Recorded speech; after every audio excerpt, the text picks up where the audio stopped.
Sir 105 साल पुरानी university है बीएचयू। इसका गौरवमय इतिहास, हर स्टूडेंट का सपना होता है कि बीएचयू में एडमिशन मिल जाए, किसी कोर्स में एडमिशन मिल जाए, मनचाहे सब्जेक्ट में एडमिशन मिल जाए। और इस महामारी के दौर में एक ऐसी यूनिवर्सिटी, एशिया की सबसे बड़ी रेजिडेंशियल यूनिवर्सिटी, जहां के कैंपस में ही 30,000 से ज्यादा स्टूडेंट्स रहते हों, तो आखिर कैसे कोविड मैनेजमेंट आप लोगों ने किया और क्या चुनौतियां आपके लिए रही इस दौर में?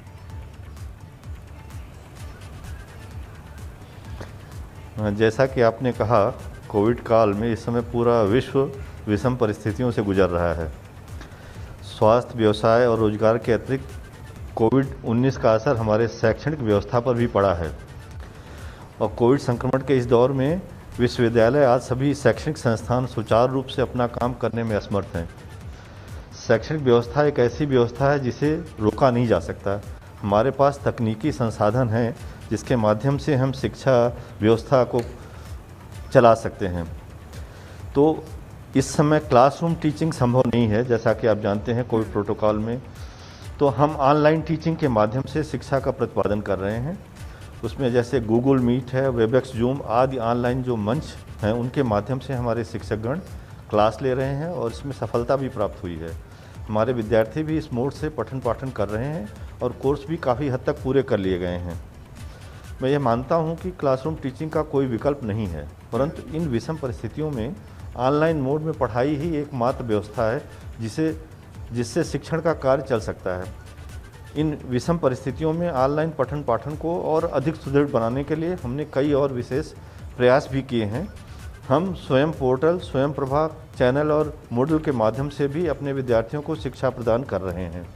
इसके अलावा हमारे शिक्षकगण अपने लेक्चर रिकॉर्ड करके विश्वविद्यालय के वेबसाइट पर तथा यूट्यूब पर अपलोड कर रहे हैं, जिससे हमारे विद्यार्थी कहीं से भी और कभी भी इसको एक्सेस कर सकते हैं। विश्वविद्यालय की ऐसी व्यवस्था भी की गई है जिसके अंतर्गत विद्यार्थियों को ईमेल, व्हाट्सएप आदि के माध्यम से भी स्टडी मटेरियल भेजे जा रहे हैं तथा सभी विषयों के संबंधित अध्यापकगण व्हाट्सएप एवं फ़ोन पर उपलब्ध हैं, जिनसे विद्यार्थी अपना उस विषय से संबंधित कोई प्रश्न या कोई संदेह पूछ सकते हैं। जिन विद्यार्थियों के पास इंटरनेट की उत्तम सुविधाएं उपलब्ध नहीं हैं, उन्हें अपनी सहपाठी की मदद लेने के लिए भी प्रेरित किया जा रहा है। ऐसे विद्यार्थियों को स्टडी मटेरियल भेजने की भी व्यवस्था से अत्यंत लाभ हुआ है।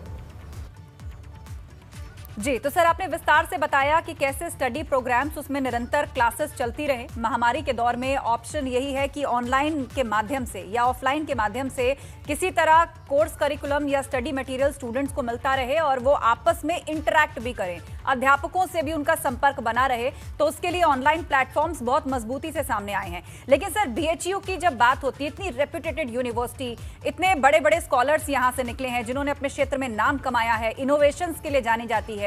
यहाँ से जो छात्र पढ़कर निकलते हैं उनका एक विजन होता है, एक विजनरी स्टूडेंट के रूप में सामने आते हैं। हमने देखा कि कोरोना काल में जैसे आईआईटी जैसे इंस्टीट्यूशन से बहुत सारे इनोवेशंस उन्होंने किए, चाहे वो डॉक्टर्स या मेडिकल इक्विपमेंट खोजने की बात हो, कुछ नया तैयार करने की बात हो। तो क्या बीएचयू में भी कुछ ऐसा इनोवेशन हुआ है इस महामारी के लिए जो डेडिकेट किया गया हो समाज को?